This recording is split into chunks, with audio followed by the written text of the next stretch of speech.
La Seconde Guerre mondiale ravage l'Europe depuis près d'1 an. Les nazis progressent à l'ouest, et ils ne s'arrêteront pas tant que leur soif de conquête et de vengeance ne sera pas assouvie. Partout, les troupes se mobilisent. Le scénario de la Première Guerre mondiale semble se répéter. La France recrute dans ses colonies pour gonfler ses effectifs. Parmi eux, des Malgaches, tout droit venus de Madagascar, forment la 42e demi-brigade de mitrailleurs coloniaux. Le 13 mai 1940, près d'1 an après le début de la guerre, les nazis s'approchent dangereusement de la ville de Monthermé. C'est d'ailleurs ce jour-là que les tirailleurs malgaches s'y sont ancrés. Cette ville est stratégique pour la conquête nazie. Son pont permettrait aux Allemands de se rendre aisément en France. C'est avant leur arrivée que les sapeurs français détruirent le pont.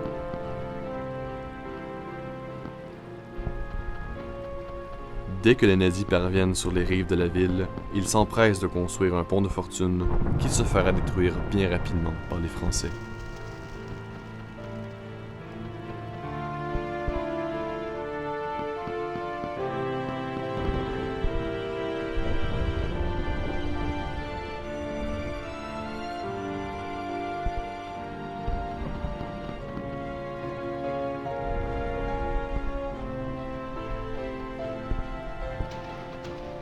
S'ensuivit l'assaut de l'Allemagne, bien mieux équipée que les Alliés, qui, eux, tentent de se défendre du mieux qu'ils le peuvent avec de l'équipement désuet datant de la Première Grande Guerre.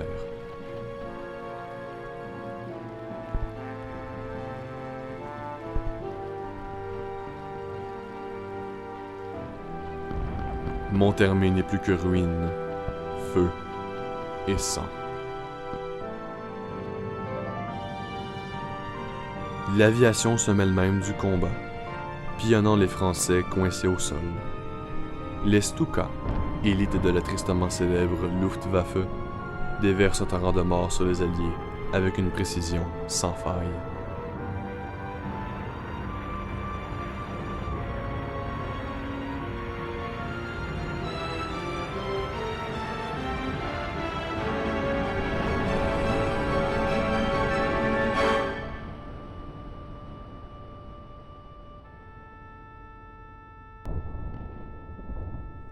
C'est en sous-nombre, à 1 contre 3, que la 42e riposte farouchement, mais se fait repousser dans ses derniers retranchements. Les munitions s'épuisent et les effectifs se raréfient.